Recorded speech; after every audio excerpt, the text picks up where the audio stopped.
What's up, y'all? This is Zach. We live in corporate, and listen, the break room is on its mid-season break, but we still got, heat for your head top. We just kind of had in the tuck, right? So, what you're listening to right now are older episodes of the break room back when we were just a live web show. Make sure you check us out. Share this with your friends. I don't know if there's any other podcast that has multiple Black psychologists and psychiatrists, all of them degreed and certified, talking about the implications of racism on Black folks at work, right? Like from a mental health, mental wellness perspective. I really want y'all to check it out. Excited that you're here. Like I said, make sure to tell somebody about it and enjoy this episode. Hey y'all, welcome to the break room. We're excited to have y'all. For those of you, if this is your first time coming in the break room, we want to pause to introduce ourselves and tell you a little bit about the show and what you can expect. And then we're going to hop into this topic of cultivating allyship. So I am one of 4 co-hosts of the show. I am Dr. LaWanda Hill. This is the amazing Dr. Nikki. Our pronouns are she, her, hers. I'm Dr. LaWanda Hill, she, her. Dr. Nikki Coleman, she, her pronouns. And we are 2 of the co-hosts of the break room. So the break room is all about centering Black mental health at work, because we know institutions, organizations, we know the U.S. To be anti-Black, and therefore organizations, institutions that Black people have to move and work in are as well. And over time, that wears and tears at our mental health. So we have created a web show with 4 Black doctors. We was recently featured in Forbes, y'all. If y'all haven't checked it out, if not, Dr. Nikki can Google and dropped it in the chat. Y'all can check it out. I could definitely do that. We were recently featured in Forbes because we are 4 Black doctors who've come together to talk about Black mental health at work. And so the structure of the show is that we check in. We usually do some tea. The last couple of weeks have felt very inappropriate to talk about any tea, which is any gossip that's going on in the world that we want to weigh in on. And we just really been talking about recent events, and we're going to do the same thing tonight. Dr. Nikki's going to weigh in on her reactions. I'm going to weigh in on my reactions to the verdict, the recent murder. And so, yeah, I've been bracing myself for that. So we usually start off with the tea, and then we hop into a topic. And tonight, I think it's timely. We're going to talk about cultivating allyship, because that is something that gets co-opted. It's a verb. It's not a noun. It is a verb. It is an action thing to do. And we're going to talk about what that looks like. We take some questions, so feel free, as y'all are listening, drop questions, drop reactions, and we will address them. And then we close out with the last nerve. Dr. Nikki, you want to tell people what the last nerve is? A last nerve. It's so many things. It's layered. But the last nerve is an opportunity that one of us as hosts gets to have a moment to just relate, relax, and release something that we have been holding on, something that has really happened over the past week that has worked our last nerve. It's my favorite part of the show, to be honest. So we turn our timers on and we go into the last nerve, and that is the structure of the show. So if y'all feeling it, y'all digging it, it gives you something, then definitely come back next week. Bring a friend, tag a friend. We are live recorded, but you can get we are live hosting, but you can get the recorded version. So let's go ahead and hop into it tonight. So the news. Well, what do we start with? Which one fresh on your mind? And I'm gonna try not to cry, but so it's been a heavy week. It's been a very long, heavy 13 months, right? But this week has felt particularly heavy. And part of it for me has been the murder of Makaya. I've heard people say Makaya. I'm not sure. I've not heard someone who knows her authentically say her name. So I'm going to offer both. Makaya Wright. No, Dante Wright. God bless. Makaya Bryant. That is a conversation in and of itself, right? There are so many names. But that this 15-year-old gorgeous, brown-skinned, young Black child was shot 4 times in the chest by a Columbus, Ohio police officer because apparently she was a threat to him because she was wielding a knife of some sort. I have intentionally not watched the video. I have set a practice of not watching videos over the past however many years. I think Alton Sterling was the last video that I actually watched and realized like this was absolutely not good for my well-being or psyche. So I haven't actually seen the video. And I tried to, I worked really hard to avoid it. I did. And it's devastating. And I think that one hits home in particular for me, Dr. LaWanda, because one, not only is it another loss of life, not only is it another loss of life at unnecessary violence, not only is it a loss of young Black life and potential, just think about all the potential. Think about where you were at age 15. And if your life had been cut short, right? But for me, it has been particularly problematic because I've heard Black folks in the community sort of justify the need to use this level of force. And in particular, well, just Black folks in general. It hurts different whether I hear it coming from other women than I do if it comes from Black men. And so that cuts a little bit deeper. And that has always been my experience, that what I perceive to be internalized racism, when I encounter it, it always cuts deeper. So that's where I am. Yeah, I'm reacting to both. I think definitely it's the use of force, of deadly force for me that lingers with me. I too have made it a practice ever since I don't know if it was like 2015, not to watch any videos. I don't think it's helpful. I don't think that I choose to want to see them living their lives and not them losing their lives. So it's that piece for me, and it's the use of deadly force and just the internalized, like you said, perception of a threat of a 15-year-old with a knife. And I just keep thinking about the stark contrast of back during COVID when I don't know how old the white male was, 16-year-old, carrying a rifle, through the crowds, made it out alive. I think Kyle about Rittenhouse Dylan. is his name. Kyle Rittenhouse. Kyle made it out alive, was a threat, like had a threat, a legit gun, and made it out alive, and they can find the ways to de-escalate that. And then same thing with Dylan, who shot up the church back in 20. I'll never forget, in Kentucky on internship. And it's just a stark difference. And that's the piece that always frustrates me and angers me for her specifically in this case, because it's like, and that's where the justification for people come in, Now, when it came to George Floyd, which was another heavy thing that we experienced on Tuesday, I think Wednesday, I don't know. So it was, today is Thursday, so it was Tuesday. And then that same night she was shot. Right. And so it's like people comparing and contrasting, and it's just all of these lives. The verdict was heavy. The justice, waiting for not justice but accountability, was heavy. So it's been a lot, and it's so hard to actively try to pursue your mental health and be Black in America. Joy is just a radical act in of itself. Hence one of the purposes of this show. And so that's not the tea, but the news, y'all. And I don't have an answer for that. I don't have a solution for that, but other than we need to sit with it because it is a reality, and it's a lot of people's realities. And so I do think it's timely though, because these backdrops, this structural state sanctioned violence, these systems that have been put in place by white terrorism and white toxicity is operating and it's impacting our lives. And so I think that you would be great, Dr. Nikki, to really set the backdrop of why there is even a need for allyship. And then we can talk about how it looks and what it does not look like and how to cultivate it. Yeah.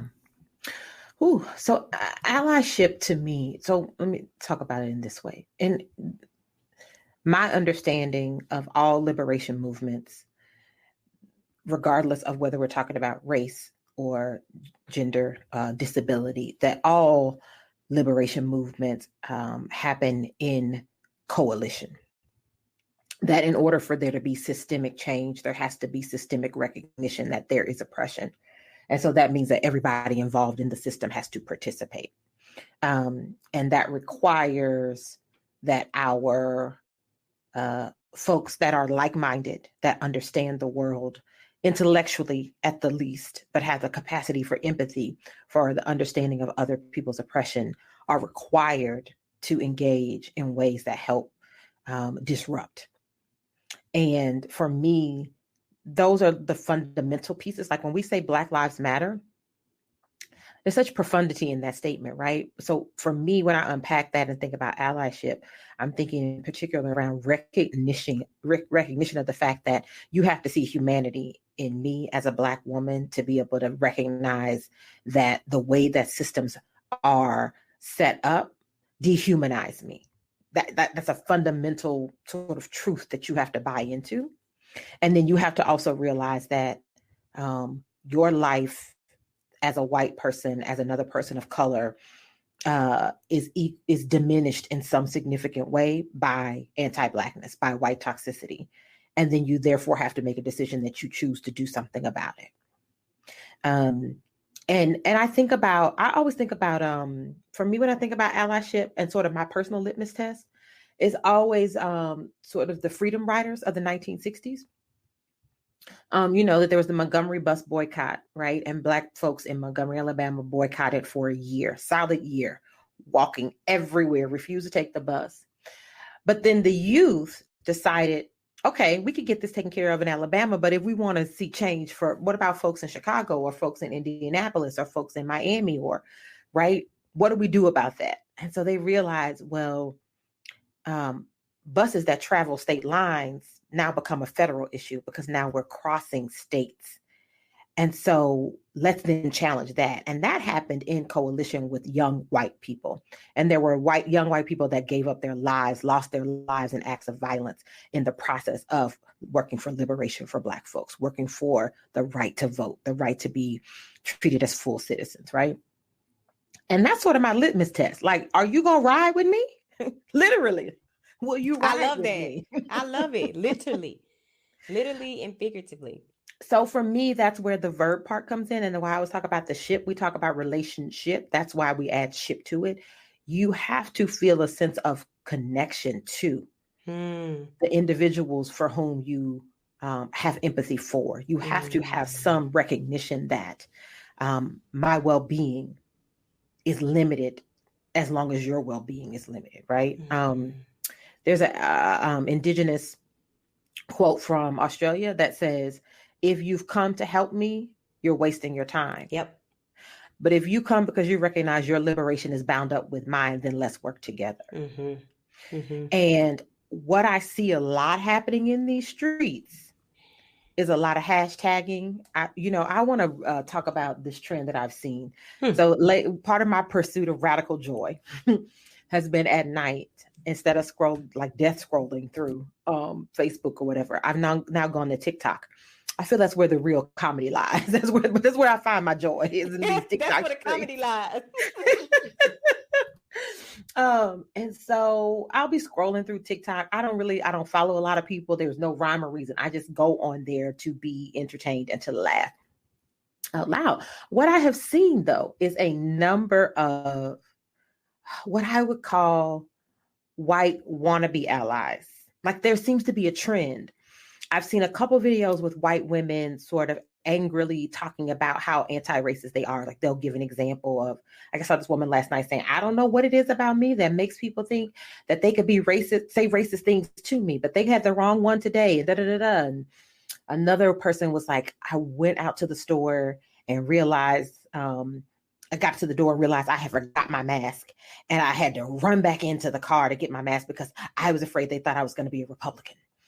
And then someone else that's sort of like a mommy vlogger was saying, like, why is it when I start talking about microaggressions, there's crickets on my page? You comment on everything else. You like everything else but the moment. And so there is a real sort of phenomenon that's happening. But because of my experiences with white fragility, with white comfort, it makes me go, would you ride with me?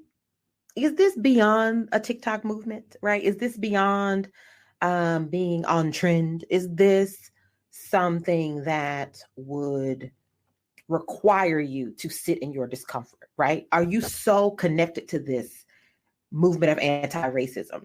Are you so sort of connected to the hurt and harm of anti-Blackness that you would do more than post a TikTok video? I don't know. I don't know. Cause that ain't that uncomfortable, right? To me. So when we're talking about cultivating allyship, one of the things I hear for sure is that we need to know that all liberation happens in coalition. This is not one thing that we can do alone. And that's number one. Like that, like at least the intellectual understanding of that. And then the humanity part of it, the emotional understanding is that you have to be able to see our humanity and see, specifically when we're talking about anti-Black racism, you have to be able to see the humanity and see that I am not seen as human or afforded the same privileges or afforded the same well-being. Bet you now want to be an ally. Part of what I'm hearing you say is that it's comfortable in these social media worlds to do this because you could just post a video and feel good and be done. I remember like there was a survey back prior to maybe the 2016 elections, I think, and like somebody was doing some research on like how actively involved were you in like the elections, and it was like, did you repost something? Did you like something? Did you get out and go to the voting? And I was like, whoa, okay, so I didn't got caught up in this reposting, thinking like that is a significant major action, and I think that that's what happens. It's like, okay, I reposted that Black Lives Matter, or I am getting on TikTok saying XYZ, so that makes me an ally. No, one of the steps of cultivating allyship requires discomfort. Right? It requires that you be uncomfortable, but in those moments where it would be easier to do nothing or to not say nothing or just post a TikTok and be done. So you post that TikTok, but are you talking to your family members? Right. Are you talking to your friends? Right? Are you truly, you know, before you even post a TikTok, I'll back up in cultivating allyship, although that is one of those things to do, is to, you know, be willing to be uncomfortable. But have you even educated yourself and done the work? That's a critical piece, right? Because if you're not careful, you haven't educated yourself on systemic oppression, you know, sanctioned, state-sanctioned violence against Black folks, then you are misinformed, right? And you're moving and you're not. And I feel like the most dangerous person in the world is the unaware person. So have you educated yourself enough, begin to get understanding, and then not centered you? Because part of that TikTok feel like you are centering your willingness to wear a mask, your willingness to check somebody out. Is it about you, or is it about, you know, the coalition we trying to do to go towards the liberation train? Is it about the image, right? Is it about the image? And I'm so glad that you eventually sort of said about centering, right? I think part of whiteness, and I would say in particular, at least in my experience, has been, at least in my experiences in the professional world,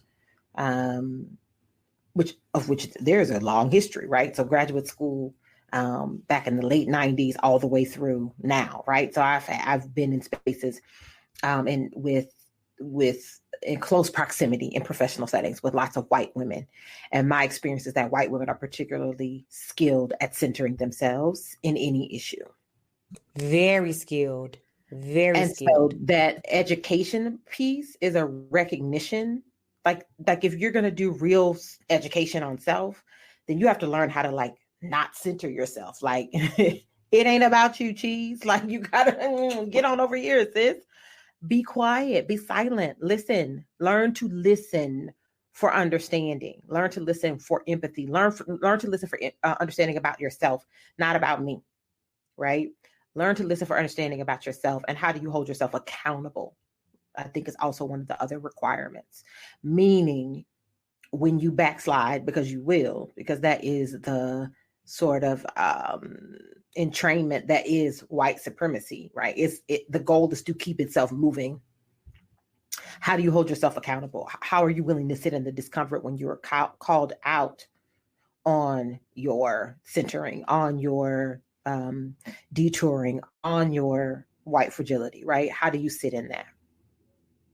And I think that requires another step, right, of like cultivating. And this is not a step by step. So I'm saying step just to throw out nuggets for people who may be listening in and there, but this is not a linear. It's not linear. It's not a linear upward progression step by step, but it is necessary for you to be hearing different things. I think it's important to be honest. So the reason why the last three things that we mentioned is so hard when you're trying to cultivate allyship, specifically amongst white people, is because of white dominant norms, which is all about perfectionism, right? Which would preclude you from being able to be honest that you have made mistakes, right? Or that you have messed up.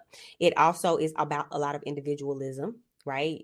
Individual, pull yourself up by the bootstraps, as opposed to collectively working with other people to achieve a goal. So these values that, you are socialized with require some unlearning and some undoing. And that requires honesty to say, wow, I can't tell you how many times me and Dr. Nikki have been talking, and maybe like, oh, this may be my internalized elitism coming up, or my internalized anti-Blackness coming up, or my internalized homophobia coming up. We all have biases. We all have prejudices. There is a very cis, heteronormative, able-bodied, and all the rest of the isms projection of what normative is. And we're socialized around that. And so you've internalized those values, whether you know them or you don't. It would be in our best interest, particularly if you're trying to cultivate allyship. So when they come up, it's like, oh, okay, I didn't realize that that's what I was doing. There it is. How do I then work to undo it? And that requires some honesty and vulnerability that is required to be in allyship, because you have to do the work. You absolutely have to do the work. So I also think it's important that we think about what sort of indicators we might want to give for Black and brown folks that are listening. Right? That's good. Because just as all liberation work is coalition, if you look at any of the data, pick an article, pick an outlet, pick a research study, a Forbes, a Fortune, a New York Times, or whatever, that the C-suite of the major corporations in this country do not reflect diversity. Period. As my colleague, Dr. LaWanda likes to say, that's on period, poo. It doesn't, right? And so when we think about, that's part one. Part two, we knew for sure, but we have had manifest in a very different way, understanding of how much overrepresentation there is of Black and brown folks in lower paid positions, right? And all of these essential workers, but you don't pay them essentially. That's a different podcast. So, right. So we know there's an imbalance in the structure. And so when we think about how we want to leverage all the resources we have available to us in these systems, in our places of employment and worlds of work, there has to be folks that we can count on as allies. And I really am at a place where, like for me, being an ally is like an entry ticket, but it's not VIP. Like I need you to actually be an accomplice. That's good. Can we get that? Being an ally is an entry ticket. But it is not VIP. It's not VIP. And that means for me, and the way that I navigate the world of work is, I can build relationship with you. I can likely be more genuine with you if I perceive you as an ally. But if I perceive you as an accomplice, if I perceive you as a sponsor, then I have some requirements for how you will then help me. That means that I have identified that you have a different level of leverage in this system, that you have a different level of access, that you have a different level of understanding the nuances of this particular culture, and you are willing to use that to my advantage. And I think that is the thing that we want to talk about in terms of how do we spot those people? How do we help you make sure you giving the tea to the right people, right? Because Karens will stab you in your eye, not your back. They'll stab you in your eye before you realize it. So it's important for us to also recognize, like, part of our mental health is being vigilant and being aware and being protective of who we allow to get close to us in the world of work. I think that that's really good, and we should spend some significant amount of time on that. I see you, Rashada said, y'all got me over here stank face on my phone, all these gems. One of the ways I think that, I want to reiterate that, because I think that that's so critical to Black and brown mental health at work, is being vigilant about who is an ally and who's performing allyship, and who is an accomplice and who's a sponsor and who's performing it. That is the biggest lesson that we could learn. Like, who is truly doing it, who's performing it, because that's going to protect your mental health in a completely different way. And it's unfortunate we have to move through the world like that, but we do. So one of my indicators is that you don't have to, one of my mentors at Stanford is Jan Barker Alexander. And one of the things that she says, like, there's no one way to do Black. We're not a monolith, right? We are definitely a diverse people. She's like, but when you're sitting at a table, you're most certainly going to be at some tables with some power. And I would say this is my indicator for allyships and allies and accomplices. You're going to be sitting at tables with power. And I don't need you to act Black and I don't need you to be Black, but I do need you to think Black. When they have a policy, when they have a procedure, when they're making a decision, I want you to think about how this is going to impact your Black and brown folks. And I want you to use your voice and ask those questions. And if you have your power, I want you to use your power to make decisions that will not further marginalize me. And when I'm hearing you at the table thinking about, well, there's not representation here.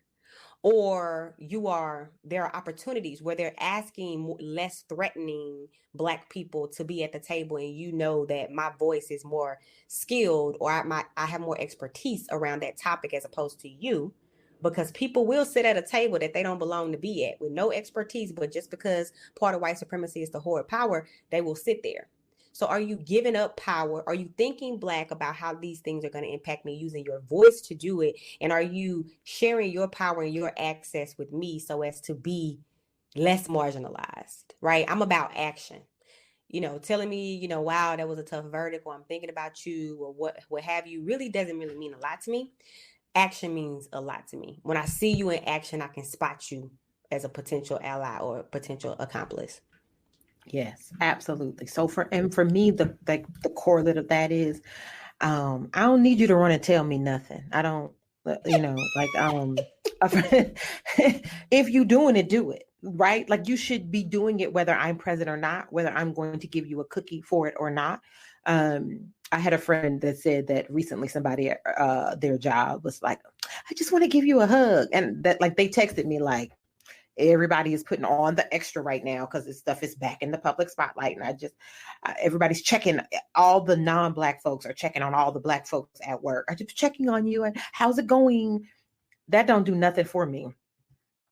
Speaking for me personally. So when they texted me and they were like, this person was like, I just want to give you a hug. And I was like, don't go hug they mama. Like, go hug somebody else. That won't do anything for me. And for me, that again is about centering themselves. Like, how dare you think I don't have communities to go to? How dare you think that we haven't developed and perfected generations of ways of surviving this? Like, we have our mechanisms that serve us. We don't need your hug is not a bomb to me, right? You there, Dr. LaWanda? I think you got frozen for a second. Oh yeah. Okay. Your hug is not a bomb. I'm here. I don't know if you can see me, but I'm here. Right? So that's the thing. It's not about what you run and tell me that you've done. It's what I hear about what you've done.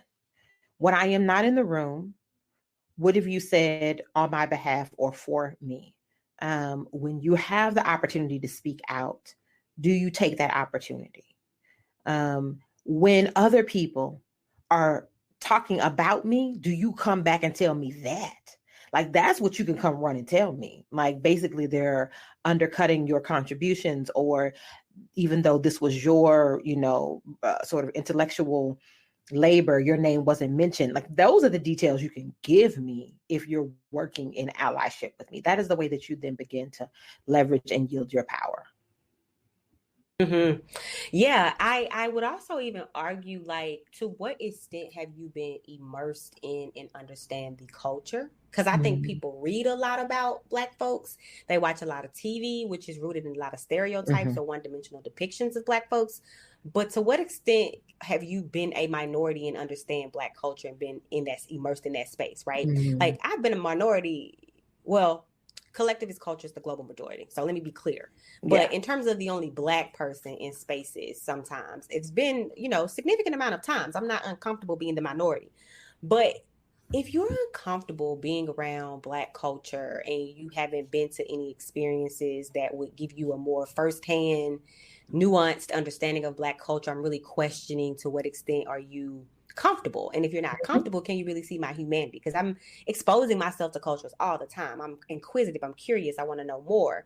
And that once I know more, I can learn more about your experience. Once I learn more about your experience, I can more readily identify the forces that are operating against you that keep you from moving freely in your experience. And so because of that, I now have a more nuanced, understanding. I have a accomplice that I feel is an accomplice that I work with at Stanford. And I remember the first time I met her at work, I saw that she had a bag on, and I was like, that looked like the Association of Black Psychologists bag. And I looked and I said, you a part of the Association of Black Psychologists? She's like, oh, I'll go to the conferences. I like to immerse myself in different cultures and understand and be uncomfortable. So I go to this culture, go to this conference. I go to this conference. And I thought, have you been to AAPI conference, LaWanda? Have you immersed yourself, understood it? So I think that part of it is showing a level of comfort and nuanced understanding of a culture, and not just from a spectacle observer perspective, but like being immersed and being comfortable in it. Yeah, I would agree with that. In the sense that you can't begin to, you really can't do the work on it. It's like, you're going to tell me how to fix something, but you've never actually seen the problem, right? Like, how are you going to do that? How are you going to tell me how to fix my computer if you've never worked with this particular computer? You don't know what the issue is, right? So you do have to have a sort of a front row view. I remember this was years ago, but I was in graduate school, and I developed a good relationship with a white male colleague, and he was a single parent, and he had a little girl, and we would go out to like restaurants or places. And this was so fascinating to me, because they would look at me to ask me what she wanted for her dinner or what she wanted to eat. And I would be so like, clearly this is a white man and a white child. I'm sitting on the other side of the table, but people's gender bias was such that mom knows you don't engage dad in these things. This is mom, or this is the mom-like figure. And it got to be this thing where we sort of sat back and began to observe how it happened. Like, people just looking over the whole fact of race in this particular instance, because their gender bias is just that strong. And that was like a whole new level of awareness for him. And then there was always the assumption that he was going to pay, right? And which was fine by me, perfectly fine by me in graduate school for sure. But we would talk about that, right? And so being privy, like being in relationship with me, seeing me as a fully human person, but then getting in sort of a bird's eye view of my experience was extremely eye-opening for him. And that led us to have more conversations. And I think that's the other thing that I would say around spotting allies or cultivating allyship. Part of whiteness is to get too comfortable too quickly, like too familiar. That's good. Too familiar. Too good. That's good. Too familiar too quickly, right? And so can the person respect your boundaries? Can they hear, you can assist me with this, I can engage with you on this, but there's a line here for which you cannot cross. Meaning, right? So if I bring you into spaces, can you be respectful of how you need to conduct yourself in those spaces? Right? That part. And I see that happen all the time, where I know it's performative or you haven't done enough work. For example, I remember during the Fed Uprising, as you were calling it, and we were in the heart of the summer and working at Stanford. It was so many different acts of anti-Blackness on top of what was going on globally, on top of students just developing and emerging. And I remember so we held space at the Black Community Service Center. We held space for people to be there and to gather, and people want to volunteer to go, and that are not Black, to assist. I mean, it is an emotional burden to carry all of the weight of the students. So you do want some support. And the other Black colleague was out, and one of them was on maternity leave. So it's just me. And I'm thinking, who is going to come into this space and not center themselves? Who is going to come into this space and allow people, the Black folks in here, to have their experience and not feel compelled to talk or feel compelled to be a white savior, feel compelled to add anything, but just be present. Know how to act when I take you somewhere, right? Because they my name on this. If I brought you in this space, they looking at me like, Dr. Hill, all right, you done brought somebody in here that's non-Black. Can I trust them? And if you ain't got but one time to mess up your credibility, you're going to mess up mine too. So I need you to understand boundaries and be able to respect boundaries. And we can have a candid conversation about that, but that's a good indicator as well. Do you over take up space? Do you not respect the boundaries when you are in a communal space? Because there are norms. Absolutely. So here we have a question from Rashada, and it says, I believe Dr. Hill said the most dangerous person is the unaware person. How do you address an individual who's performing allyship and isn't aware that their efforts are not actually making meaningful impact. Speak on that, Dr. Hill. Performing allyship. That's one conversation. Because I think they know.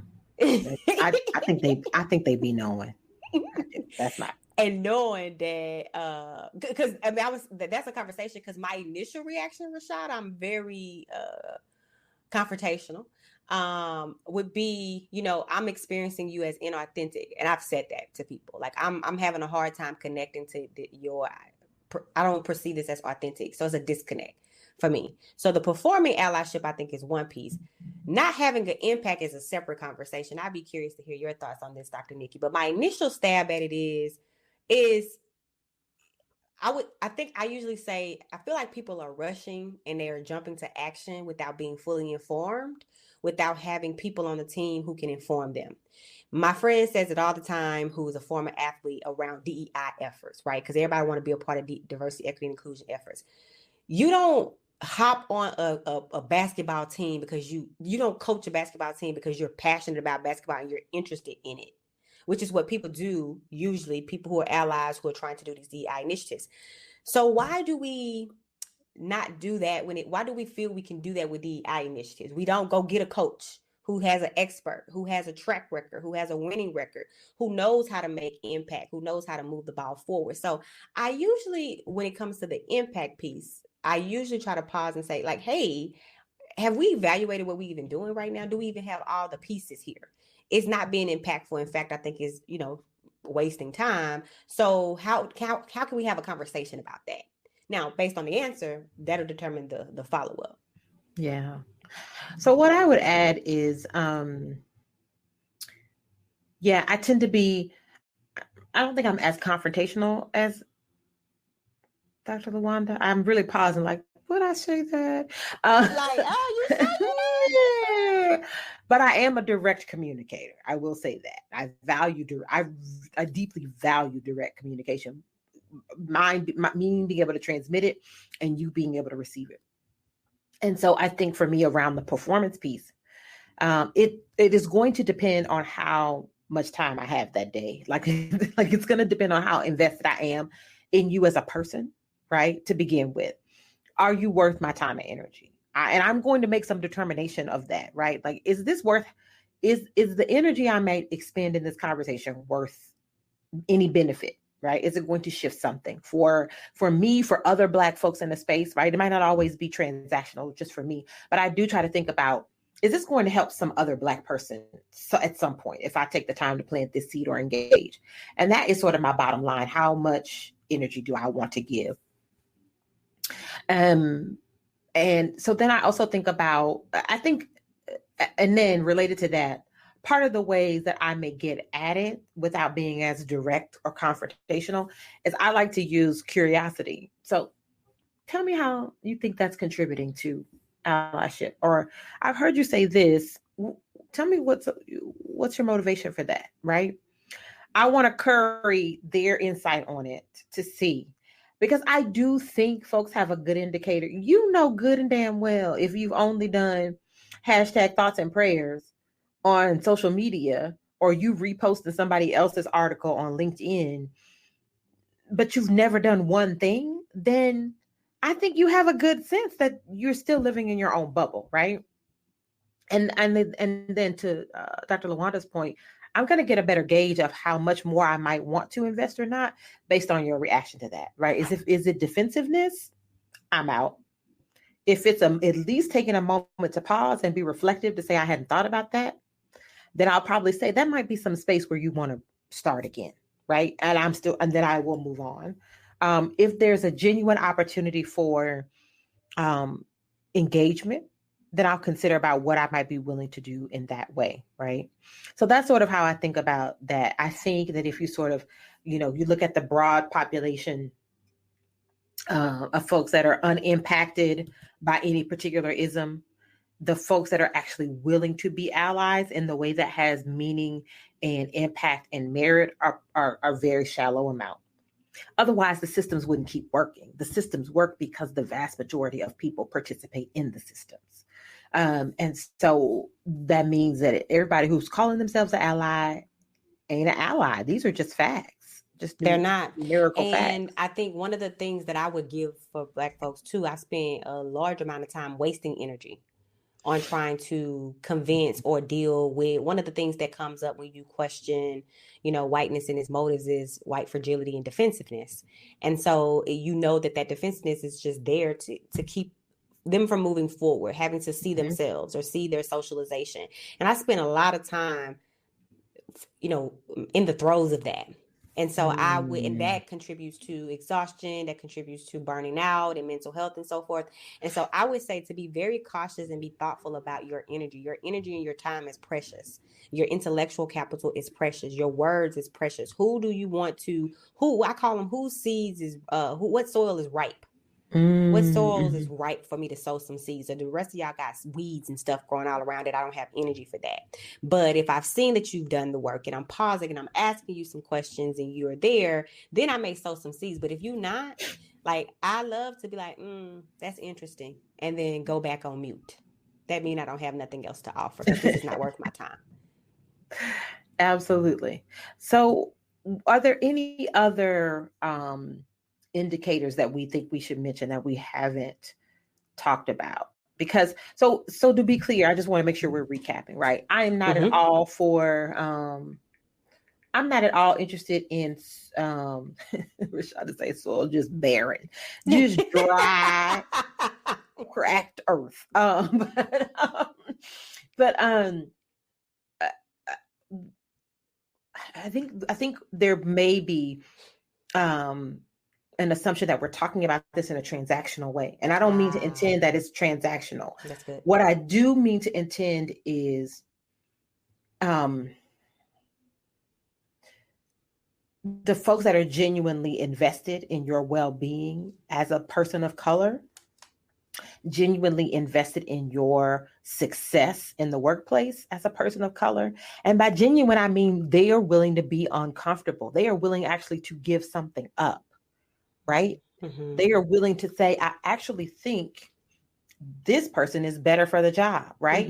Like that is what we're really talking about. And in my experience in the world of work, those folks are few and far between. So then for me, and thinking about matters of survival, we've all bought into this system of capitalism. We all had to get bread. We all got to go do something to get money to live life, right? And most of us want to have as much to live as comfortably and safely as possible. That is a fundamental human desire, right? That's a motivator. And so then I think it behooves us, it really makes us, it's an indicator of our wellness when we think about how do we find folks to maximize our well-being? How do we engage with individuals in ways that will maximize our well-being? And if there is opportunity for a deeper, richer connection, absolutely, let's be open to that. I have, I say this tongue in cheek, but with all seriousness too, I have a good white friend, right?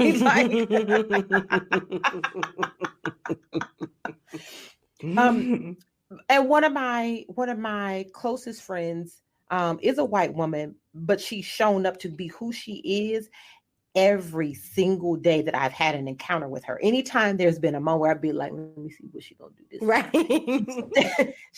This gonna be it, right? And this has been 17 years of friendship, 15 years of friendship, right? And shows up in ways that not only lets me know that she is genuinely invested in doing the work for me, but she shows up in ways that she's genuinely invested in doing the work for my daughter. That the ways that I see her white children talk about justice, the way that they engage me around equity and justice, lets me know that even when I am not present, she's told them, taught them, shown them the ways that they should be in the world.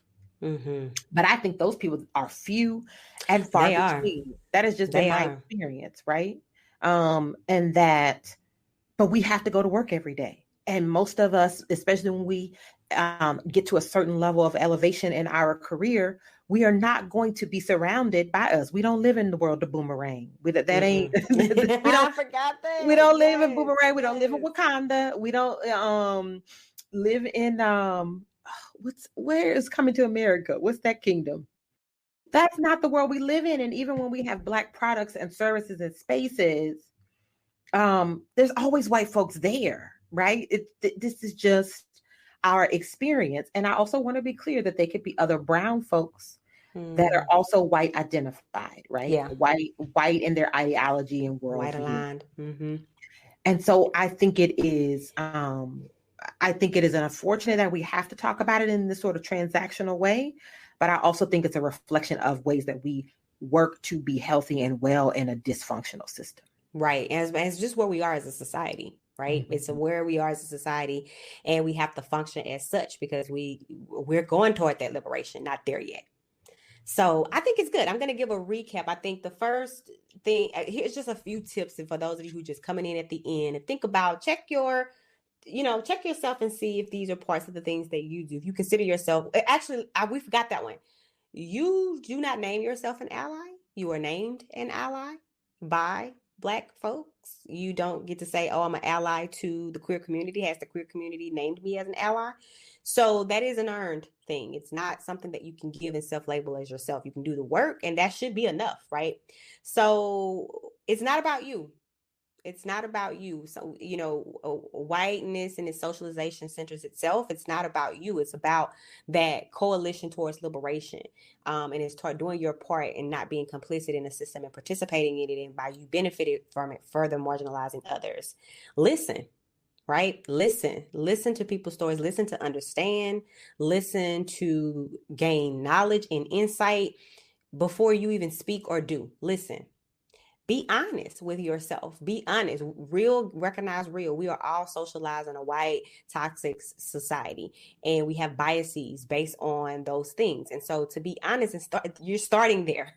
You're not starting above it. You're starting there. You're starting with anti-Black internalized sentiments. It's the reality of it, right? Nobody escapes it.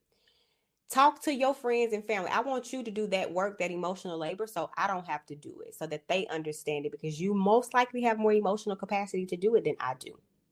That's going to require you to get out of your comfort zone, which will be the next tip. Get out of your comfort zone. Equity requires that you give up power, that you give up something, and giving up something means that you're going to have to be uncomfortable. And that's it. If you can give up your discomfort, some people have to lose their lives. What's your comfort? Let me just say the other thing about talking to friends and family, talk to colleagues and peers. That's what I always say too about the workplace, because white folks talking to other white folks about anti-racism has way more impact and meaning than us being on here for thousands and thousands and thousands of hours of podcasts, right? Mm-hmm. It just doesn't hit the same. It's the same way that men can engage men differently in talking about their own sex, their own homophobia, right? It hits different when somebody that looks like you, lives in the world like you, speaks about someone else's experience. And the least that you could do is to have an uncomfortable or difficult conversation with someone who says that they love you and is invested in you. The least you could do is have an uncomfortable conversation with them. Give up your comfort so somebody don't have to lose their life. That's how I feel about it. It's really not a tall order. And the last two, educate yourself, please. Be informed. There's a lot of invisible forces, a lot of isms that you may not be aware of that's interacting. So educate yourself, and then learn from your screw ups. Learn from your mistakes. We're going to mess up. You're going to say the wrong thing. You're going to get familiar. It happens. You're going to think you can touch my hair. Now, you're going to think you can talk shit about, no. And when I have to confront you about that and say, hey, you went too far, crossed the boundary. Conflict's a part of relationship. Just learn from it. Be better. That's all we got for you, Yes, I think those are great. And so those are all the things that we would offer for folks that are listening to this, that want to be an ally, believe they have been engaging in allyship. And then for those of us that need allies and accomplices in the workplace, these are the sort of indicators. Are folks that you are aligning yourself with, are they demonstrating these characteristics? Yeah. Have you seen them do this? Are they willing to do this over and over again? One of the things I also wanted to add was for like number 6, we have be informed, be informed. I added stay informed. Stay informed. That's but a huge part of it is unlearning. There's so much unlearning you have to do as a person who holds power, right? And I think about, so the correlate for me has been 2 specific areas where I'm continuing to evolve and grow. And that is around my understanding of gender. And even when I thought I had a working understanding of gender, the more trans folks that I have in my life, and the more that I engage and listen to the voices of trans folks, the more I realize how much more expansive gender is and how much more growth I have to do around that. And really sort of like challenging myself on where my discomforts have been and why am I uncomfortable by that?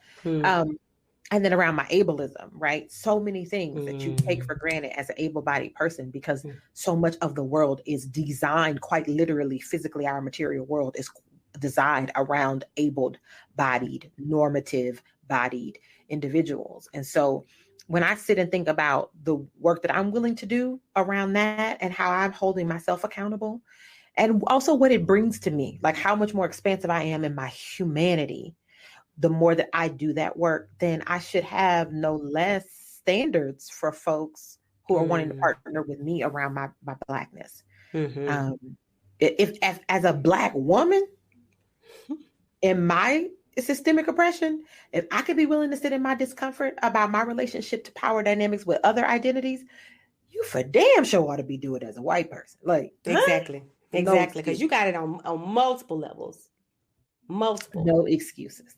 So that's good. Right. That's good. I hope y'all have gained something, been inspired. I have appreciated you, Rashada. I hope you back in the mix. I know we missed you. We're going to be part 2 of this. And those of you who are in the room listening silently, I hope y'all will be back next week and bring somebody. We have made it to the last nerve. I'll give it to you, Dr. Nikki. Really? I feel like I just had it. I feel like, okay. Oh God, I don't even know. I don't even have the same vigor. I really just I want us to have a real honest conversation about policing and a real honest willingness to acknowledge that police are an extension of white supremacist thought, ideology, and they are the enforcers. And that they enact terror and violence on the lives of Black and brown people every single day. Yeah. I am literally, like, every time I think I'm weary, there's another layer, right? Like, how within the past 2 weeks did we re-witness the 4-week murder trial of Derek Chauvin for committing murder against George Floyd? 4 weeks it took for something that we all witnessed around the globe. 4 weeks for the accountability system to work. And in the context of that 4 weeks, another young Black man was shot 10 minutes from where George Floyd lost his life. And within hours of the sentencing, deliberation of Derek Chauvin, a young Black girl was killed. Like, that picture says so much about the state of anti-Blackness that is state-sanctioned violence and terror that exists. I spoke with my mother earlier. So my mother was born in 1945 in Baton Rouge, Louisiana. She graduated high school in 1963. Desegregation didn't happen until 1965.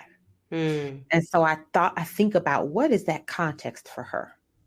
What dreams has she had for her life to come true, to then watch sort of come full circle and be back to the same spaces of worry and fear for me as her child or for her granddaughter, right? And like the attack of our hope as people, and for me it is not just the violence, it is the persistent attack on our hope. Yeah, it is the persistent attack on our ability to thrive. That I think is the ultimate goal, and how much energy and effort we have to put into fighting against that day in and day out. And I'm sick of it. I'm sick of it. Yeah, that's real. That's real. I think that's the perfect last nerve. It's just like, do the work and no, do better. Be better, do better, and be better at the end of the day. And white guilt is a real thing. You should have it constantly. It should be something you work hard to get rid of, because your guilt comes from a place. Guilt emotions give us information. You're guilty because of something. You feel something. It's because of exactly what we just talked about, that you know that it's state sanctioned, that you know that it's an attack on hope, that you know power you have, you're hoarding. Like, do something with the guilt. Turn it into action, and not let it be about you. Don't let it be about getting rid of the guilt, but making it more safer for people that look like me. They look like Dr. Nikki. Yep. That's that on that. And that's we'll see y'all next had week. A little lamb. Y'all come back next week, same time. Y'all come back next week. We're gonna have Dr. Dixon and Dr. Bama Shigbin be here with us next week, because Dr. LaWanda and I are going to be out. We're super excited to be going on vacation. Yes. We will miss you all, but I'm sure the fellas will hold it down. They always do. All right, y'all be well.